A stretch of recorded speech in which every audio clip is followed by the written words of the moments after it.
দুর্গাপুরে gas leak, আতঙ্কে স্থানীয়রা। বাড়ি বাড়ি গ্যাস সরবরাহের পাইপলাইন ফেটে বিপত্তি।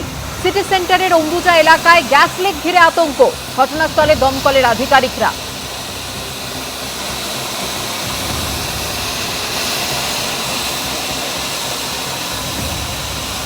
বাড়ি বাড়ি গ্যাস সরবরাহের পাইপলাইন ফেটে বিপত্তি। দুর্গাপুরে ঘটেছে এই ঘটনা, আতঙ্কে স্থানীয়রা। সিটি সেন্টারের অম্বুজা এলাকায় এই ঘটনা ঘটেছে। গ্যাস লিক ঘিরে আতঙ্ক ছড়িয়েছে এলাকায়।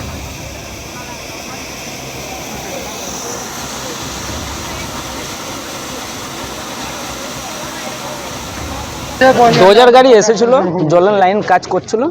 এসে পরে আপনার কাজ করতে করতে পাইপটা, গ্যাসের লাইনের পাইপটা ফুটো হয়ে গেছে। এবার ফুটো হয়ে গেছে, প্রায় গ্যাস বেরোচ্ছিল। প্রায় আমরা গাড়ি উড়ে এসে পরে বন্ধ করলাম, কেন কি আমাদের পুরো পাড়াতে পুরো গ্যাস চারদিকে ছড়াচ্ছিল। তো ওই জন্য আমরা গাড়িগুলো বন্ধ করলাম, কি কোনো অ্যাক্সিডেন্ট বড় না হয়ে যায়।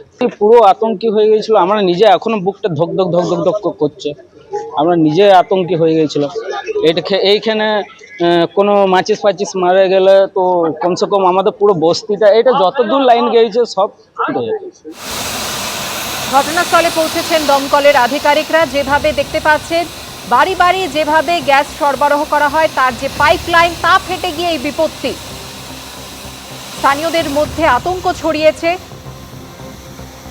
যেমনটা জানা যাচ্ছে, দমকল আধিকারিকেরা তারা পৌঁছে গিয়েছেন এই পরিস্থিতি নিয়ন্ত্রণে আনতে। দুর্গাপুরে ঘটেছে এই গ্যাস লিকের ঘটনা।